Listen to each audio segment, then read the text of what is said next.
বর্তমান পৃথিবীতে এই ফুটবল আন্তর্জাতিক খেলা যেটা চলছে, এটা পৃথিবীতে সবচেয়ে বড় জুয়া। যেটা এখন চলছে, এটা যদি জিবরাইল আর মেকাইল দুইজন খেলেন আর কাবা ঘরে খেলেন তবু হারাম। একদিকে জিবরাইল আলাইহিস সালাম আর একদিকে মেকাইল, দুইজনে খেলছেন। এটা খেলছেন কোথায়? কাবা ঘরে, তবু হারাম। এই জুয়া যদি না হারাম হয়, এই খেলা, এইটা যদি জুয়া না হয়, তাহলে পৃথিবীতে জুয়া কোনটা? এই খেলার পিছনে কত billion billion, crore crore, trillion trillion dollar খরচ আছে, তা মানুষ জানে না। এর পিছনে কত পুরুষ নারী নগ্ন হয়ে নাচছে, হাততালি দিচ্ছে, তার হিসাব মানুষের কাছে নেই। একে হিসাব করে কত মানুষের ভিতরে দ্বন্দ্ব, পরস্পর খেলতামাশা, হাসি, গরু জবাই, ঘর বাড়ি তৈরি করে দেওয়া, তার কোনো হিসাব না। ওর বাপের টাকা দিয়ে খেলোয়াড়দের ঘর তৈরি করে দিবে? ওর বাপ ভিক্ষা করে টাকা জমা করে রেখেছে? বাদশাহ শাহজাহান বইয়ের কবর তৈরি করেছেন 8 কোটি টাকা দিয়ে। সেই দিন আগ্রার তাজমহল কি বাপের টাকা দিয়ে কবর তৈরি করে রেখেছে? মানুষের বাড়িতে কাজ করে বাপ টাকা জমা করে রেখেছিল, সেটা দিয়ে কবর বানালছে। বিচার যেদিন হবে সেদিন সবাইকে দিতে হবে। এই খেলার সাথে কোটি কোটি মানুষ হাততালি দিচ্ছে খেলার সাথে, এবং কোটি কোটি মানুষের বাড়িতে পতাকা চলছে। আর তুমি যে ব্রাজিল এবং আর্জেন্টিনার পতাকা দিয়েছো বাড়িতে, তুমি কি আসলে জানো যে ও কে? তুমি কি আসলে জানো? তোমাকে আমি পশু প্রাণী বলি, কিন্তু অনেক সময় আমার অন্তর ধাক্কা খাই। কিন্তু যখন আমি তোমাকে দেখি যে আর্জেন্টিনার পতাকা তোমার বাড়িতে, তখন তুমি যে গরু ছাগল পশু প্রাণী, এটা আমাকে বুঝতে একটুকু ভারী হয় না। আর্জেন্টিনার ব্রাজিল মানে হলো, এই তোমার নবীকে বলেছে ভুয়া নবী। আল্লাহ বলছেন যে লান্তার জান কালে ইহুদন নাসারা, মোহাম্মদ আপনাকে ইহুদি খ্রিস্টান কখনো মানবে না, কোনো দিন মানবে না। আপনি নিজেই ইহুদি হয়ে যান তাহলে মানবে, আপনি নিজেই বলেন যে আমি খ্রিস্টান তাহলে মানবে। এটা আল্লাহ বলছেন। তোমাকে যদি পায়ে বোকা ছেলে, তোমাদের বাড়িতে ব্রাজিলের পতাকা আছে, তোমার মোটর সাইকেলের সামনে ফেলছে, তোমার সব কিছু এখন ব্রাজিলের পতাকা অনুযায়ী। তোমাকে যদি পায়ও, তো পায়খানা থেকে 2 বালতি পায়খানা তুলে তোমার মাথায় দিয়ে দেবে, দিয়ে বলবে ঠিক করেছি। খুশি তোমার, তার খুশির কোনো শেষ থাকবে না। তুমি ওকে চেনো না, ওর নাম ইহুদি, ওর নাম খ্রিস্টান, ওর নাম ইহুদি, ওর নাম খ্রিস্টান। তোমাকে যদি পাইতে হয়, তোমার মুখের উপরে মারবে লাথিয়ে করে, এবারে পা ঢুকে দেবে তোর মুখের ভিতরে। তোমার নবীকে বলে ভুয়া নবী। আমি ও দিয়ে তুমি ফেলে দিলে আমি ওতে পেশাব করে দেবো পতাকাতে। বেটা ফাইজলামি করো, তুমি মূর্খ, তোমার বাপ মূর্খ, তোমার জাতি মূর্খ। তোমাকে আর তোমার বাপকে যদি আমি মূর্খ প্রমাণ করতে না পারি, বেটা আমি আর বক্তব্যই দেবো না, চলে গেলাম নেমে, আমার জীবনে কোনোদিন আসবো না জাতির সামনে। তুমিও মূর্খ, তোমার বাপ মূর্খ, তোমার বংশ মূর্খ, তোমার জাতি মূর্খ। তোমাকে কবর দিতে এসছি। সাহস থাকলে দাঁড়াতে বলো তোমার বাপকে, সাহস থাকলে তুমিও দাঁড়াও। তোমার নবী হলো তার কাছে ভুয়া নবী। 1 সেকেন্ডের জন্য তোমার নবী কেউ মানেনি, 1 সেকেন্ডের জন্য, 1 সেকেন্ডের জন্য। আল্লাহ বলছেন মানেনি, বলছে এ যদি নবী হয় তা আমাদের থেকে হবে। নবী হলো আমাদের ঈসা, আমাদের মুসা নবী। এ কেন? তুমি জানো না, বুশ যখন যুদ্ধ করেছিল, তখন যুদ্ধের নাম দিয়েছিল ক্রুসেড যুদ্ধ, ধর্মীয় যুদ্ধ। ওরা ধর্মে জয়ী হয়েছে। ইরাকে জয়ী হয়েছে তারা কিসে? ধর্মে। আফগানিস্তানে পারেনি জয়ী হতে, তবু চেষ্টা চালিয়েছে, ধর্ম অনুযায়ী চলেছে। ওদের ধর্মে ওরা ঠিক আছে, ওদের ধর্মে তোমার মুখের ভিতরে পায়খানা ঢুকে দিতে পারলে খুশি হবে। ওদের ধর্মে জায়েজ, যার পতাকা তুমি নিয়ে ঘুরো।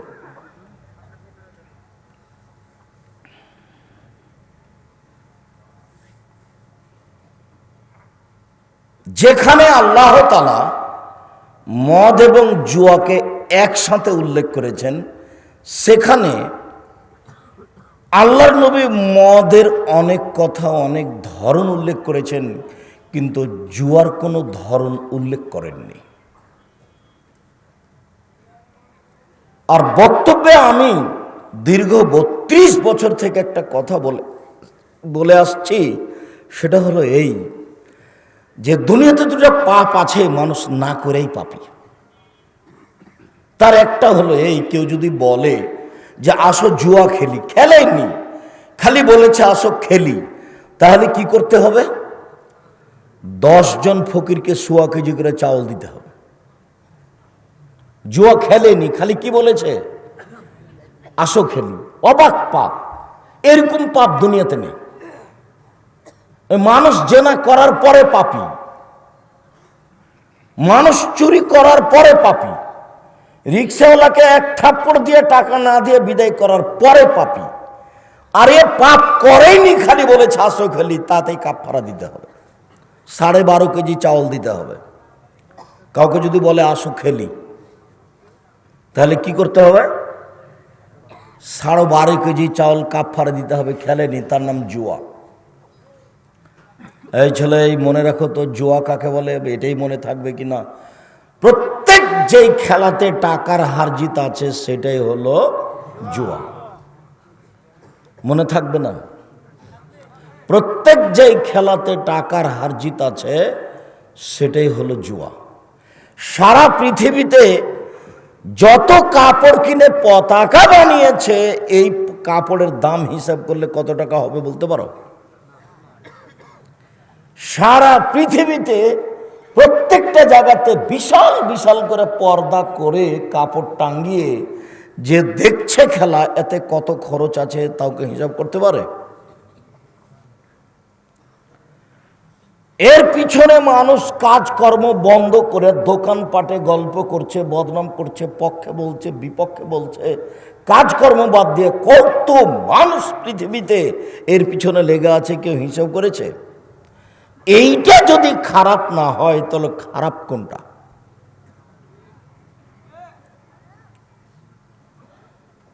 এর পিছনে কত টিভি খরচ আছে, কত কারেন্ট খরচ আছে সারা পৃথিবী জুড়ে। এইটা যদি জুয়া না হয়, জুয়া কোনটা? আর খেলোয়াড়দের মাথার চুল উপরে আছে, চতুর্দিক চাঁচা আছে, তখন এই ছেলেটা, এই মূর্খ বাপ বেটা মূর্খ, এই অশিক্ষিত, এই গন্ড, এ আবার চুল উপরে রেখেছে, সবদি ঢুকায় চেটা ফেলে দিয়েছে।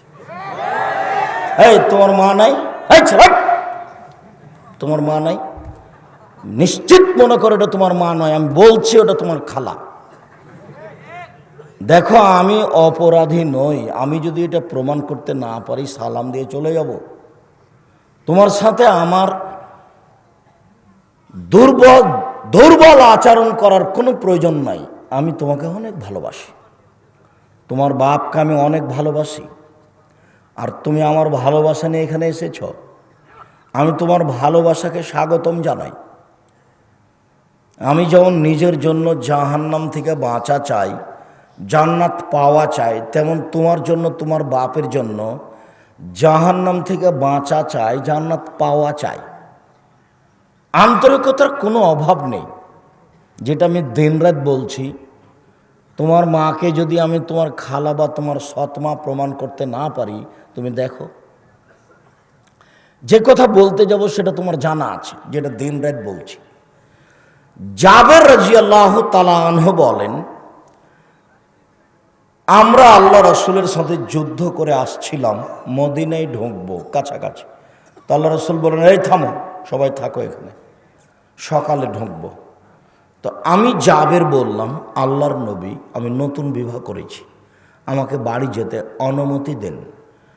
তো আল্লাহর নবী বললেন, সিবা বিক্রাম, তুমি বিবাহ করেছ? তো তালাক প্রাপ্তা মেয়ে বিবাহ করেছো না কুমারী মেয়ে বিবাহ করেছো? তো জাবের বলছেন সাইয়্যিবা, আমি তালাক প্রাপ্তা মেয়ে বিবাহ করেছি। ওর বিবাহ হয়েছিল, ওর স্বামী তাকে ছেড়ে দিয়েছে, আমি তাকে বিবাহ করেছি। তখন আল্লাহ রাসূল বলছেন হাল্লা বিক্রান্ত তোলায়ব, কারে তুমি অবিবাহিতা মেয়েকে কেন বিবাহ করলে না? তুমি তার সাথে খেলতে, ও তোমার সাথে খেলতো। আরে তুমি অবিবাহিতা মেয়েকে কেন বিবাহ করলে না? তুমি তার সাথে খেলতে, ও তোমার সাথে খেলতো। যাক, আল্লাহর নবী যা বললেন। এখন জাবের কি বলছেন শুনেন। জাবের রাদিয়াল্লাহু তাআলা আনহু বলেন, আল্লাহর নবী, আমার বাপ উহুদের যুদ্ধে শহীদ হয়েছেন 6 জন মেয়ে রেখে। আমার 6 জন বোন আছে। আমার বোনদের সমবয়সের মেয়েকে আমি বিবাহ করতে চাইনি 4টা কারণে। এই 4টা তোমার মায়ের প্রয়োজন। তোমার মা নয় এটা, এ তোমার খালা, এ তোমার সৎ মা। সেই জন্য তোমার মাথার চুল এরকম। তোমার মা দেখেনি? তোমার প্যান্টটা টাকানোর নিচে আছে, এটা তোমার মা দেখে না? দেখো তুমি। আল্লাহর নবী, আমার বাপ উহুদের যুদ্ধে শহীদ হয়েছেন 6টা মেয়ে রেখে। আমার 6টা বোন আছে। আমার বোনদের সমবয়সের মেয়েকে আমি বিবাহ করতে চাইনি 4টা কারণে। 1, তুয়াদ্দুবাহুন্না, আমার স্ত্রী যেন আমার বোনদেরকে শিষ্টাচার শিখাতে পারে। শিষ্টাচার, শোনো,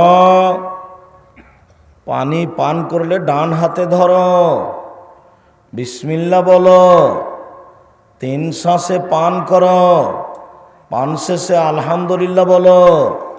শিষ্টাচার। ঘুমানোর সময় ডান কাতে ঘুমাও, দোয়া পড়ে ঘুমাও। ওঠার সময় দোয়া পড়ে উঠো। জুতা পরার সময় ডান পায়েরটা আগে পরো, খোলার সময় বাম পায়েরটা আগে খুলো। শিষ্টাচার।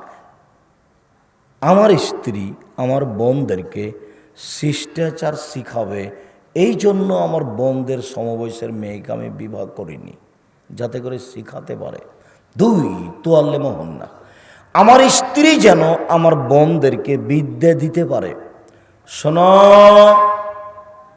জোহরের 4 রাকাত ফরজ, আগে 4 রাকাত সুন্নাত, পরে 2 রাকাত সুন্নাত পড়ো।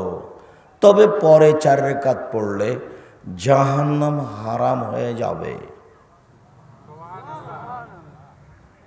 আমি আমার বোনদের সমবয়সের মেয়েকে বিবাহ করিনি 4টা কারণে।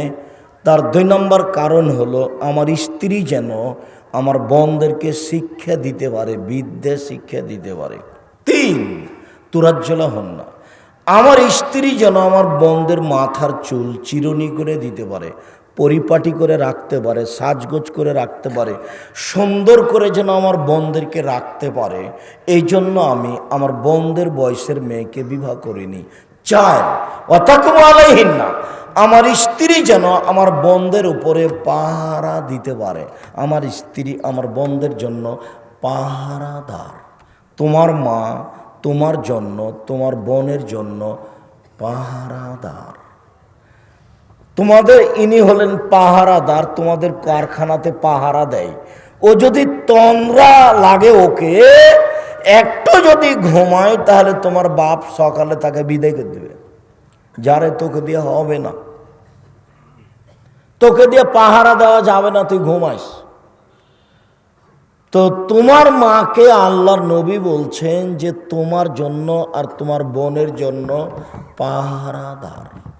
বলো, তোমার মাথার চতুর্দিকে চুল কাটা আছে আর উপরে এইভাবে ছাতা হয়ে আছে, এটা কোন পাহারাদার? বলো, তোমার প্যান্টটা টাকনোর নিচে আছে, তোমার মা কি পাহারা দেয়? তোমার বোনটা এখন বসে আছে এখানে মাথায় কাপড় না দিয়ে, ঢং ঢং করে এসেছিল, ওই যে জিলাপি কিনে চলে গেছে, ক্লাস 10-এ পড়ে, নিশ্চিত এটা তোমার খালা, এটা তোমার সৎ মা। তোমার মা ঠিক এ কথাই, কিন্তু আসলে আমি বলতে পারছি না, আমার খুব কষ্ট হয়। তোমার বোন এখানে বাজারে আসলো কি করে? তোমার মা কেমন পাহারাদার? আসলেই কি তোমার মা এটা? না, আমি যেটা বলছি সেটাই ঠিক। আসলেই কি এটা খালা? আসলেই কি এ সৎমা? যা জাহান্নামে চলে যা, হাট বাজার করে গড়া যা। এটা কি তোমার আসলে মা বলছে না? আসলো কি করে? হাদিস বুখারী মুসলিম, সন্দেহের কোনো সুযোগ নাই। চারটে জিনিস মনে রেখো, বক্তব্য শেষ এ পর্যন্তই। এক, শিষ্টাচার। দুই, বিদ্যা। তিন, চিরুনি। চার, পাহারাদার। মনে থাকবে না মনে হয়? এক, শিষ্টাচার। দুই, বিদ্যা। তিন, চিরুনি। চার, পাহারাদার। তোমার আমার মা পরিবারে পাহারাদার। তাহলে পরিবার ভালো হবে না, খারাপ হবে কেন? কি করে তোমার মাথায় এরকম চুল থাকতে পারে? কি করে তোমার প্যান্টটা টাকনো নিচে থাকতে পারে?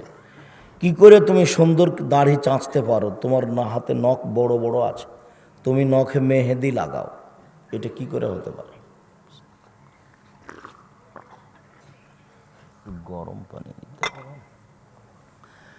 সম্মানিত দিনী ভাই বোন, মহান আল্লাহ বলেন,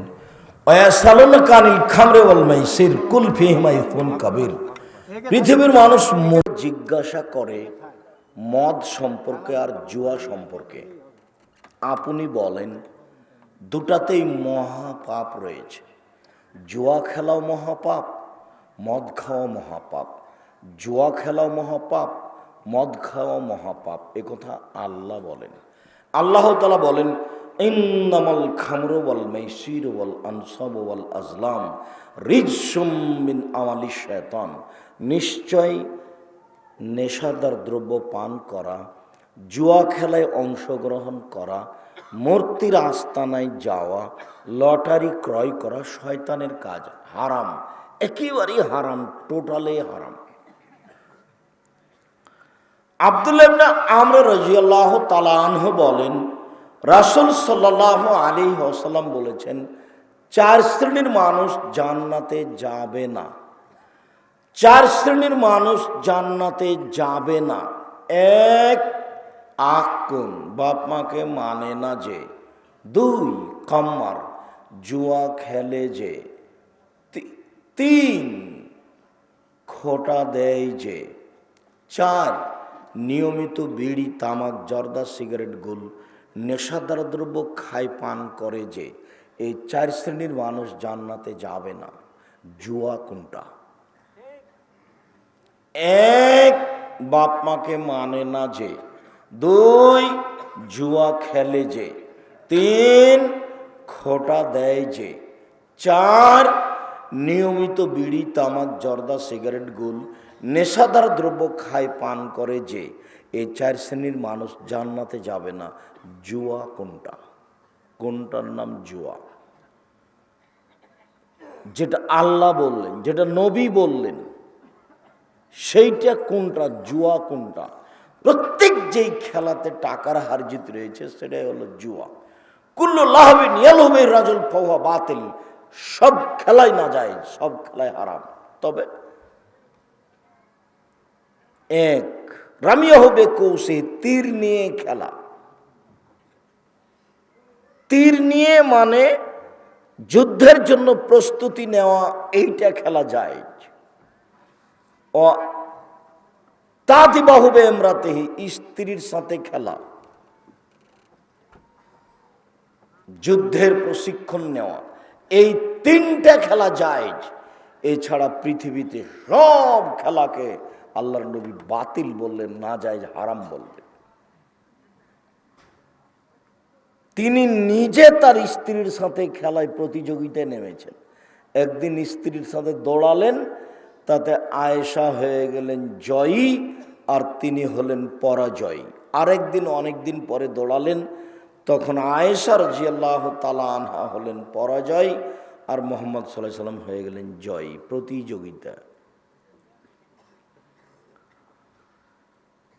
আবার আল্লাহ রসুল বলছেন মাল্লাইভাবে নারদেশির ফাঁকাদ আদখালা এদাহফি দামে খিনজির, কেউ যদি বসে বসে সময় কাটে এমন খেলায় অংশগ্রহণ করে যেমন চৌসার, ছক্কা, লুডু, দাবা, পাঞ্জা, ক্যারামবোর্ড, তাস, গেমস, আরও যত খেলা জন্ম নিয়েছে কিয়ামত পর্যন্ত যত জন্ম নিবে, বসে বসে চলে, সময় নষ্ট হয়, শরীর চর্চা হয় না, এমন খেলায় যদি কেউ অংশগ্রহণ করে তাহলে সে তার হাতকে শোরের শুকুরের রক্তের মধ্যে ডুবিয়ে দিল। হাদিস মুসলিম। চৌসার, ছক্কা, লুডু, দাবা, পাঞ্জা, ক্যারামবোর্ড, তাস, গেমস, যত খেলা আছে এসব খেলায় যে অংশগ্রহণ করে সে তার হাতকে শোরের শুকুরের মধ্যে রক্তের মধ্যে ডুবিয়ে দিল। তুমি যদি আসলেই মুসলমানের বাচ্চা হও, তোমার যদি গায়ে রক্ত থাকে, তাহলে আজকে গিয়ে ব্ল্যাক বোর্ডটার উপরে লাথি মেরে ভেঙে ওকে আগুন দিয়ে জ্বালিয়ে দিয়ে ঘুমাবা। আর যদি না করো তাহলে তুমি বলিও যে আমি মুনাফেক, আমি বক্তব্য শুনি মানি না, বলবে যে আমি মুনাফেক। সকালে হাঁটবার বলবে আমি মুনাফেক, আমি বক্তব্য শুনি মানি না। এ পাড়া থেকে ওই পাড়া যাবে আর বলবে আমি মুনাফেক, আমি বক্তব্য শুনি আমি মানি না, আমি মুনাফেক, এভাবে বলবা। হিন্দু তো আসেনি, তুমি তো এসেছো। যদিও আমি হিন্দুকে আসতে বলেছি, আমি যখন কোনো জায়গাতে যাব তখন হিন্দুও যেন আসে, আমি তার কিছু না কিছু উপকার করবই করবো ইনশাল্লাহ। বিশ্বাস করো আল্লাহর কসম, বিশ্বাস করো আল্লাহর কসম, আমি 32 বছরে কোনোদিন অপ্রয়োজনীয় বাক্য বলিনি। 32 বছরে আমি কোনোদিন কেসা কাহিনী বলিনি। 32 বছরে আমি কোনোদিন সরকার বিরোধী বক্তব্য দিইনি। 32 বছরে আমি কোনোদিন কারোর বিরুদ্ধে কথা বলতে যাইনি। 32 বছর আমি কোনোদিন মানুষের কাছে পথ খরচ পাতেও চাইনি।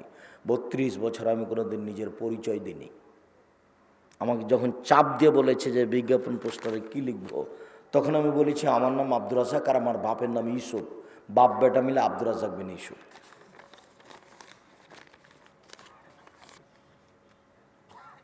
পড়াশোনা আমি জানি কি না তার আমি কোনোদিন পরিচয় দিইনি, দেওয়া লাগেনি। এরকম পর্যায়ে আল্লাহ আমাকে নিয়ে যায়নি কোনোদিন যে জাঁকজমক দেখে একটা হিসাব নিকেশ করে মানুষের সামনে দাঁড়াতে হবে, এরকম পরিবেশের কাছে আল্লাহ আমাকে নিয়ে যায়নি কোনোদিন। আমার মনে বড় স্বাদ আমি এদেশের মাটিতে উন্নত মানের প্রতিষ্ঠান গড়ব ইনশাআল্লাহ। সেটাই জামিয়া সালাফিয়া ডাঙ্গিপাড়া পবা রাজশাহী 26 বিঘা জমির উপরে অবস্থান করে। সেখানে একটা মসজিদ আছে 90% জমির উপরে, যার একতলাতে 3000 মানুষ সালাত আদায় করতে পারে, যার 4 তলার কাজ চলছে। আপনার বাড়ির পাশে যেটা জামিয়া সালাফিয়া ডাঙ্গিপাড়া পবা রাজশাহী, এখানে প্রায় 2000 ছেলে পড়াশোনা করে, 850-900 মেয়ে পড়াশোনা করে এখানে, যার সম্মেলন হচ্ছে 22-23 ডিসেম্বর। কোনো লোককে নামানো হবে না, কাউকে উঠানো হবে না। শিরক মুক্ত প্রতিষ্ঠান জামিয়া সালাফিয়া, বিদাত মুক্ত প্রতিষ্ঠান জামিয়া সালাফিয়া, দল মুক্ত প্রতিষ্ঠান জামিয়া সালাফিয়া, সংগঠন মুক্ত প্রতিষ্ঠান জামিয়া সালাফিয়া, একমাত্র আল্লাহকে সন্তুষ্ট করার জন্য নিঃস্বার্থপর প্রতিষ্ঠান জামিয়া সালাফিয়া, যেখানে প্রায় 250 জন শিক্ষক শিক্ষিকা আছে সব মিলে, যাদের প্রতি মাসে বেতন লাগে প্রায় 30 লক্ষ।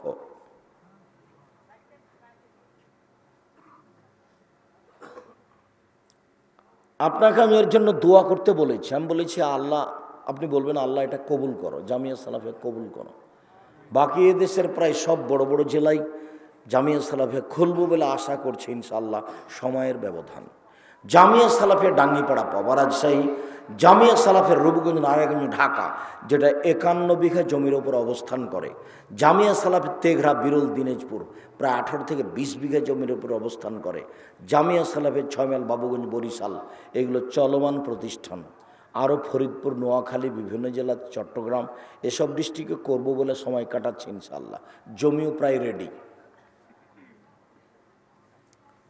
আমি আপনার কাছে দুয়ার দরখাস্ত রেখেছি, ছেলে মেয়েদের উন্নত মানের শিক্ষা দিয়ে অন্যায়ের বিরুদ্ধে লড়ব, মুখে কলমে মিডিয়ায়। মুখে বলছি, কলমে বই পুস্তক আছে, মাসিকা লিতে সম্পত্রিকা, এই এলাকায় এজেন্টও আছে। মাসিক আল ইতেসাম পত্রিকায় 12 জন মুফতি আছে, 50টা প্রশ্নের উত্তর আছে। জীবন বাজি রেখে লক্ষ লক্ষ টাকা খরচ করে সঠিক আকীদা আদর্শের আশায়, জান্নাতের আশায়, জাহান্নাম থেকে বাঁচার আশায় এসব পত্রিকার কাজ করে যাচ্ছে। আপনি যদি অনীহা দেখে চলে যান তাহলে এটা ক্ষতিগ্রস্ত হবে না ইনশাল্লাহ। প্রতি মাসে 30 লক্ষ টাকা বেতন লাগে। প্রত্যেক দিন বিকালে জামিয়া সালাফিয়ায় 20 থেকে 30 থেকে 40 থেকে 50 হাজার টাকা বিল লাগে লেবার মিস্ত্রি। এমনিতেই চলছে। আপনি দিলেও চলবে, না দিলেও চলবে, কিন্তু আপনি না দিয়ে দুনিয়া থেকে চলে যান, এটা আমি কোনো সময় চাইনি। 10 টাকা আপনি না দিয়ে দুনিয়া থেকে চলে যান, এটা আমি চাইনি। আমি বলেছি পতিতালয়ের মহিলা যদি কুকুরকে পানি পান করিয়া জান্নাত পেতে পারে, তা আপনি জামিয়া সালাফিয়া 10 টাকা দান করে জান্নাত পাবেন ইনশাল্লাহ। এটা আমার দৃঢ়তা কাজ করে। বলছিলাম,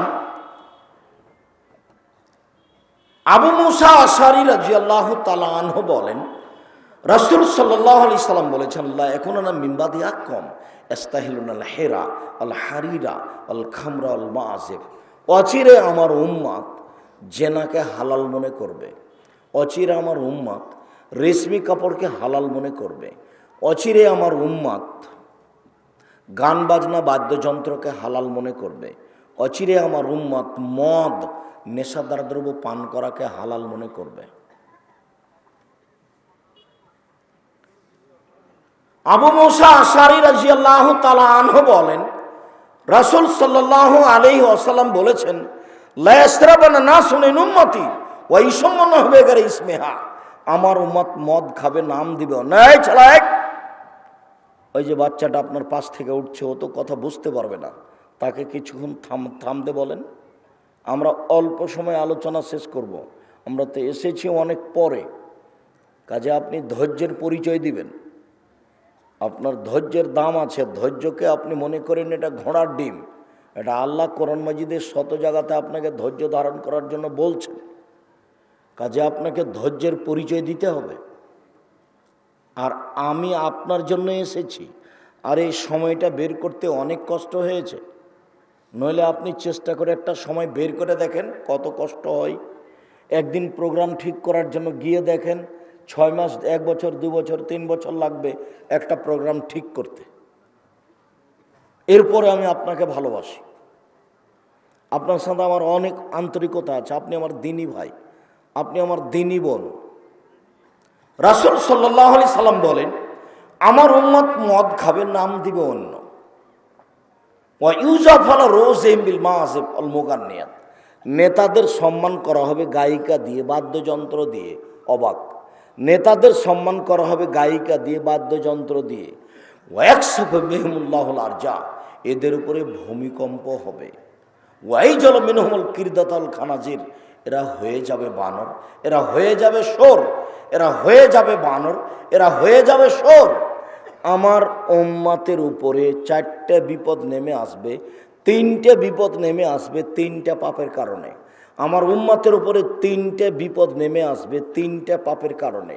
আমার উম্মতের উপরে 3টে বিপদ নেমে আসবে 3টে পাপের কারণে। 1, ভূমিকম্প। 2, আকার আকৃতি পরিবর্তন। সন্ধ্যায় ছিল মানুষ, সকালে হবে শোর, বানর। 3, সর্ব ধরনের সমস্যা আমার উম্মতের উপরে নেমে আসবে। মসজিদে মারামারি, মাদ্রাসায় মারামারি, রাস্তাঘাটে মারামারি, যেখানে সেখানে অন্যায় অবিচার। কেউ কাউকে মানে না, কেউ কারো কথা শোনে না, যার যা ইচ্ছা সে তা করে। অন্যায় অবিচার দিয়ে ভেড়া, জোর করে জমি দখল করছে, মারছে, এক জমি 3 বার বিক্রি করছে, ক্ষমতা দেখে দিন কাটাচ্ছে, ভালো মানুষের উপরে মিথ্যা সাক্ষী দিয়ে ওকে জেলে দিয়ে দিচ্ছে। একজন আর একজনের ক্ষতি করার জন্য হন্যে হয়ে লেগে আছে এক শ্রেণীর মানুষ। দিন রাত এরকম করে মানুষ জীবন পার করে দিচ্ছে। আমার উম্মতের উপরে বিপদ নেমে আসবে, সর্ব ধরনের বিপদ। এই 3টে বিপদ নেমে আসবে 3টে পাপের কারণে। 1, এই যা সারিবুল খমরা, যখন তারা নেশাদার দ্রব্য পান করবে। 2, জাহারাতিল কায়নাত, যখন মেয়েরা নাচবে। 3, জারাবুল মাযিব, যখন বাদ্যযন্ত্র প্রকাশ পাবে। সব দোকানেই বাজনা বাজে, সব মোবাইলেই বাজনা বাজে, সব দোকানে মেয়ে নাচে, সব মোবাইলে মেয়ে নাচে, সব বাড়িতেই মেয়ে নাচে। সব বাড়িতেই বাজনা বাজে, বাজনা তো হিন্দুদের কাজ। রাসূল সাল্লাল্লাহু আলাইহি ওয়াসাল্লাম বলছেন, আমার উম্মতের ওপর আমার তিনটা বড় ভয়, আমার উম্মতের উপরে তিনটা বড় ভয়।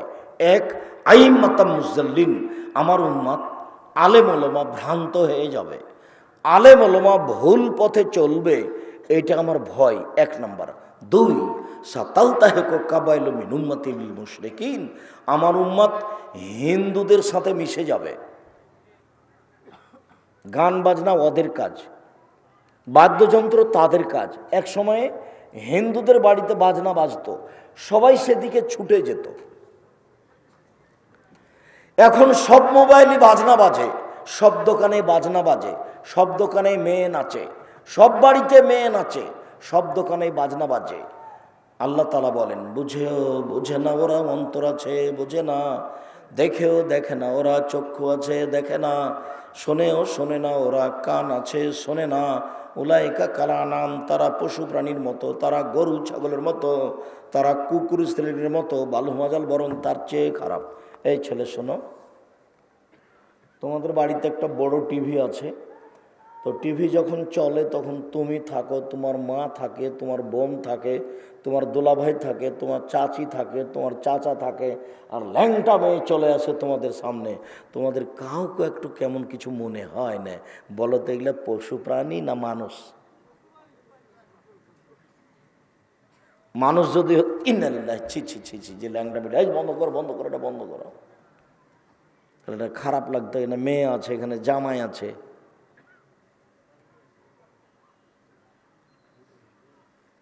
আল্লাহ রহম করো, আপনি আমার দিনী ভাই, আপনি আমার দিনী বোন, আপনাকে আমি এক মিনিটের জন্য কষ্ট দিতে আসি না, আপনাকে আমি অনেক ভালোবাসি। আপনি নিজের বিবেচনা নিজের কাছে করুন। মানুষ কিন্তু মানুষ, মানুষ পশু নয়। আল্লাহ মানুষকে পশু বলেননি, বলেছেন পশুর মতো। বুঝে না ওরা অন্তর আছে, বুঝে না, দেখেও দেখে না ওরা চক্ষু আছে, দেখে না, শোনেও শোনে না ওরা কান আছে, শোনে না। উলাইকা কালানাম, তারা পশু প্রাণীর মতো, তারা গরু ছাগলের মতো, তারা কুকুর শ্রেণীর মতো, বালহুমাজাল বরং তার চেয়ে খারাপ। মতো বলছেন, বলেননি যে কুকুর শ্রীগাল। কেন? কুকুর শ্রীগাল কোনোদিনই পরিবর্তন হতে পারবে না, মানুষ পারে। মুআয ইবনে জাবাল রাদিয়াল্লাহু তাআলা আনহু বলেন, রাসূল সাল্লাল্লাহু আলাইহি সাল্লাম বলেছেন, পৃথিবীর মানুষ শুনে রেখো, ইন্নাল হাজাল আমরা বাদা নবুওয়াতুন রাহমা, নেতৃত্ব শুরু হয়েছে নবী দিয়ে ও দয়া দিয়ে। নবীর নেতৃত্ব চলেনি আল্লাহর দয়া ছাড়া। সময় কোনো খেলাফাতানা রাহমা, তারপর নেতৃত্ব শুরু হয় খেলাফাত দিয়ে ও দয়া দিয়ে। উমারের নেতৃত্ব চলে না আল্লাহর দয়া ছাড়া। সুম্মা মুলকানা জুজান, এরপর নেতৃত্ব শুরু হয় জোরজার মুল্লুকতার, এরপর নেতৃত্ব শুরু হয় জোরজার মুল্লুকতার। সুম্মা এখনো জাবরিয়াতান ওয়াতুনা ফাসাদান ফিল আরজে, এরপর নেতৃত্ব শুরু হবে জোর করে, পিটিয়ে, মানুষকে হত্যা করে, যে কোনো মূল্যে মানুষ নেতা হবেই। তখন তাদের চারটা স্বভাব হবে। এক, ইস্তাহিলুনাল হারিরা, এরা রেশমি কাপড় হালাল মনে করবে, বিছানে মখমল চাদর থাকবে। দুই, অল ফরুজা, এরা জেনাকে হালাল মনে করবে। তিন, অল খমুরা, মদকে হালাল মনে করবে। চার, ইরজাকু আলাইহিম, দিন ধনী হয়ে যাবে, টাকা পয়সার অভাব থাকবে না, ব্যাংক ব্যালেন্স সব তাদের, কোনো চিন্তা নেই। ওয়া ইরজাকু আলাইহিম ওয়া ইনসারুনা, তাদের সাহায্য করা হবে। এই চারটা স্বভাব হবে তাদের। ক্ষমতার ভিত্তিতেই টাকা উপার্জন করবে। ক্ষমতা মানে টাকা, আসলে ক্ষমতা মানে নিঃস্ব হওয়া, দেউলিয়া হয়ে যাওয়া। কেন? যেটুকু নিজের ছিল সেটুকুকে জনগণকে দিলাম, আর যা সরকারিভাবে ছিল সেটুকুকে জনগণকে দিলাম। যখন নেতৃত্ব শেষ হয়ে গেল তখন আমি নিঃস্ব হয়ে গেলাম, তার নাম নেতৃত্ব। যখন উসমান খলিফা হলেন রাদিয়াল্লাহু তাআলা আনহু, তিনি বলছেন, সৌদি আরবের মাটিতে, এই বিশাল ভূখণ্ডে উসমানের চেয়ে কোনো ধনী মানুষ ছিলেন না গোটা সৌদি আরবে। তারপরে যখন নেতৃত্ব ছেড়ে দিতে হলো, শহীদ হওয়ার সময় চলে আসলো, তখন তিনি বললেন যে হজ করতে যাওয়ার জন্য একটা উট আছে, আর কিছু নেই। অথচ সৌদি আরবে সবচেয়ে বড় ধনী, হজ করতে যাওয়ার জন্য একটা উট আছে। আর এখন যারা নেতা হচ্ছে তাদের দেখবেন গাড়ি বাড়ি ঢাকায় এখন ওরা আছে। আল্লাহ নবী বলছেন যে জোর করে নেতা হবে তখন চারটা স্বভাব হবে তার। এক, রেশমি কাপড় থাকবে তার। দুই, জেনা থাকবে তার। তিন, মদ থাকবে তার। চার, টাকা থাকবে তার। চারটা। আবু হুরায়রা রাদিয়াল্লাহু তাআলা আনহু বলেন, রাসূল সাল্লাল্লাহু আলাইহি ওয়াসাল্লাম বলেছেন, ইন্না মিন আশরাতি শাহ, নিশ্চয় কিয়ামতের লক্ষণ, ইরফল ইলম, এক, বিদ্যা উঠে যাবে। দুই, ওয়াকসুরাল জাহাল, মূর্খতা বেড়ে যাবে। তিন, ওয়াকসুরা জেনা, জেনা বেশি হয়ে যাবে। চার, ওয়াকিল্লার রেজাল, পুরুষ কমে যাবে। পাঁচ, ওয়াকসুরা নিসা, মহিলা বেশি হয়ে যাবে। হাত্তা এখন আলে খামসিনা ইমরাল কাইমুল ওয়াহিদ, একজন পুরুষের অধীনে থাকবে 50 জন নারী। 50 জন, এটা 50 নয়, একজন পুরুষের অধীনে শত হাজারো নারী থাকবে, সব জেনার সম্পর্ক থাকবে। এইখানে এই বৈঠকে এমনও কত যুবক আছে যার শত নারীর সাথে জেনার সম্পর্ক আছে। রাসূল সাল্লাল্লাহু আলাইহি সাল্লাম বলেন, আইনানের তাজনিনে জেনাহুমন নাজর, দুই চোখের জেনা হচ্ছে চোখ দিয়ে দেখা। অলোজনানে জেনাহুল ইস্তেমাও, দুই কানের জেনা হচ্ছে কান দিয়ে শোনা। অলিয়াদ জেনাহাল বাদশ, হাতের জেনা হচ্ছে হাত দিয়ে ধরা। আর রিজল জেনাহাল মাসি, পায়ের জেনা হচ্ছে পা দিয়ে চলা। জেনাল কালতা তোমনা তাস্তাহি, অন্তরের জেনা হচ্ছে পরিকল্পনা করা। জেনাল লেসানা নুতক, জিবার জেনা হচ্ছে কথা বলা। এগুলি সব জেনা। আপনি আমার দিনী ভাই, এই ছেলে তোমাকে বলছি, শোনো, তুমি একটা কথা মনে রেখো। দেখো, মোবাইলে যেসব মেয়েকে তুমি দেখছো এর কিন্তু বিচার হবে। আল্লাহ এমন সত্তা যে তোমার এটা কেউ দেখতে পায় না, কিন্তু আল্লাহ দেখতে পান। আর যেদিন বিচার হবে সেদিন সবাই দেখতে পাবে। কেন? বিচারের চারটা পদ্ধতি। বিচারের চারটা পদ্ধতি। এক, সবার হাতে খাতা দেওয়া হবে, আরবি ভাষাতে থাকবে লিখা। তুমি আরবি জানলেও পড়তে পারবা, না জানলেও পড়তে পারবা। দেখবে আর বলবে, মালে হাজাল কিতাব লাইগাদুর সাগিরতলা কবিরা, কি আশ্চর্য ধরনের বই, জীবনের ছোট কথাও লেখা আছে, বড় কথাও লেখা আছে। আপনি আরবি পড়বেন আর বলতে পারবেন, তার মানে সব পাপ আপনাকে নিজে পড়তে হবে, নিজে আবার পড়তে হবে বিচার মাঠে। দুই, সব পাপ দেখতে পাবেন। আল্লাহ বলছেন, মিসকাল যাররাতিন খাইরাইয়ারা মিসকাল যাররাতিন শাররাইয়ারা, বিন্দু মাত্র যদি পাপ করে থাকেন সেটা আপনি দেখতে পাবেন। দেখার পদ্ধতি আল্লাহ রাসূল বলছেন, এনজুরু আইমানা মিনহু, সে তার ডান দিকে লক্ষ্য করবে। ফায়ারা মা কাদ্দামা মিন আমালিহি, পুরো জীবনের সব কর্ম দেখতে পাবে ডান দিকে তাকানোর সাথে সাথে। সময় এনজুরু আসআমা মিনহু, তারপর বাম দিকে লক্ষ্য করবে। ফায়ারা মা কাদ্দামা মিন আমালিহি, পুরো জীবনে যা করেছে সব কিছু বাম দিকে দেখতে পাবে। তার মানে আপনাকে দেখানো হবে সে পাপ। পৃথিবীর সব মানুষকে তার পাপ নাকি দেখানো হবে। এটা হলো 2 নম্বর পদ্ধতি। 3 নম্বর পদ্ধতি হলো এই যে মাটি কথা বলবে। ইয়াউমাইযিন তুহাদ্দিসু আখবারাহা, মাটি টপ টপ টপ টপ করে কথা বললে আপনি কি অন্যায় করেছেন সব বলে দিবে মাটি। 4, হাত কথা বলবে আপনি কি করেছেন, সব কথাগুলি হাতে টপ টপ টপ টপ করে বলবে। যখন হাতের বলা শেষ হবে তখন পায়ে বলবে, তুমি ঠিক বলেছ। মনে থাকবে না মনে হয়? মানুষকে অপরাধী প্রমাণ করার কয়টা পদ্ধতি? 4টা। সম্মানিত দিনী ভাই বোন, আমরা আপনাকে আন্তরিকভাবে আজকের অতি অল্প সময়ের বক্তব্যে যেটা আমি জোরালোভাবে অনুরোধ জানিয়েছি সেটা আপনি মনে রাখবেন।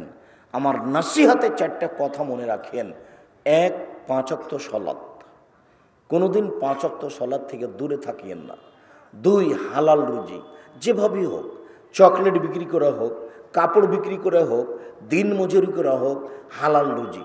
3, একটু কোরআন তেলাওয়াত, অন্তত ইখলাস।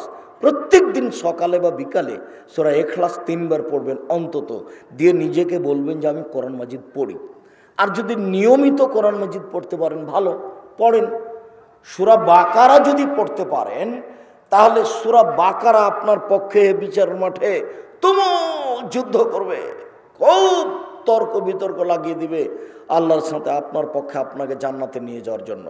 সূরা বাকারা আর সূরা আলে ইমরান, আল্লাহ নবী বলছেন সূরা বাকারা পড়তে পারে না অলস মানুষ, সূরা বাকারা পড়তে পারে না অলস মানুষ, সূরা বাকারা পড়ে না যে তার বরকত হবে না, সূরা বাকারা পড়ে না যে তার বরকত হবে না, সূরা বাকারা পড়তে পারে না যে সে ক্ষতিগ্রস্ত হলো, সূরা বাকারা পড়তে পারে না যে সে ক্ষতিগ্রস্ত হলো। কোনোটাই যদি না পারেন তাহলে আপনার একটা কথা আপনাকে আমি মনে রাখার জন্য অনুরোধ জানাচ্ছি যে 4টা কর্ম যাদের কবরের শাস্তি হয় না। 1, জুমার দিন মারা গেলে কবরের শাস্তি হয় না। 2, শহীদ হলে কবরের শাস্তি হয় না। 3, পেটে ব্যথায় মারা গেলে কবরের শাস্তি হয় না। 4, সূরা মুলক রাতে পড়ে ঘুমালে কবরের শাস্তি হয় না। ওপরের 3টা পারবেন না। জুমার দিন মরণ হবে কিনা আপনি বলতে পারছেন না, আপনি শহীদ কিনা, বাংলাদেশে তো সবাই শহীদ, তখন কে যে শহীদ তো বিচার মাঠে ধরা পড়বে।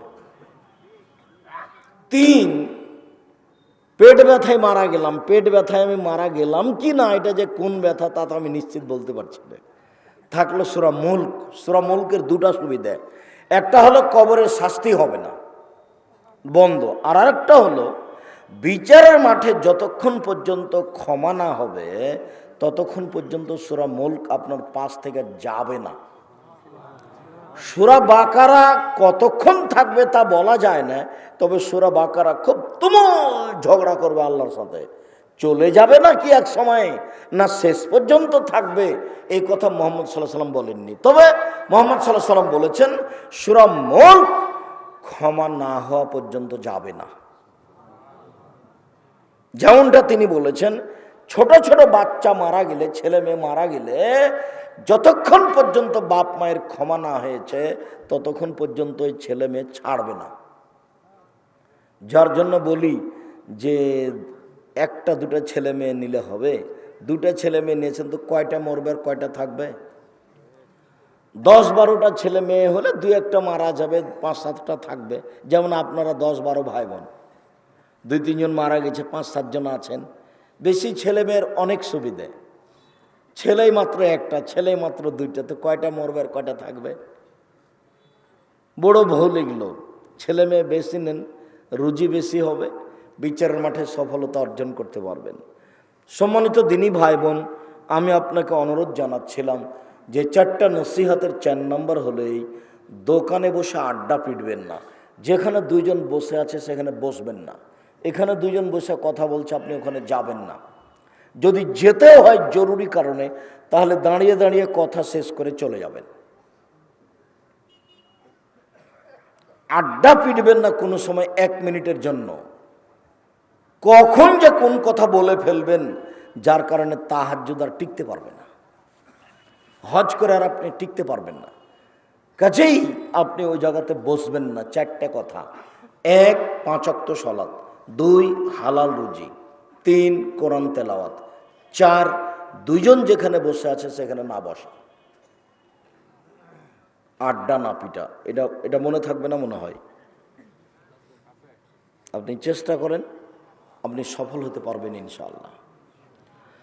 রাসূল সাল্লাল্লাহু আলাইহি ওয়াসাল্লাম বলেন, পৃথিবীর মানুষ মনে রেখো, নেশাদার দ্রব্য পান করা এমন একটা জিনিস, এমন একটা পাপ, কেউ যদি একবার নেশাদার দ্রব্য পান করে 40 দিন আল্লাহকে রাজি করতে পারবে না। রাসূল সাল্লাল্লাহু আলাইহি সাল্লাম বলেন, নেশাদার দ্রব্য পান করা এমন পাপ, মান শারাবাল খামরা, কেউ যদি একবার নেশাদার দ্রব্য পান করে, লাম তুকবাল লাহু সালাতুন 40 লাইলা, তাহলে 40 দিন তার নামাজ কবুল হবে না। এরকম পাপ দুনিয়াতে নেই। রাসূল সাল্লাল্লাহু আলাইহি সাল্লাম বলেন, সারবুল খামরে কা আবেদ ওয়াসানিন, নেশাদার দ্রব্য পান করা হচ্ছে মূর্তি পূজার মতো পাপ।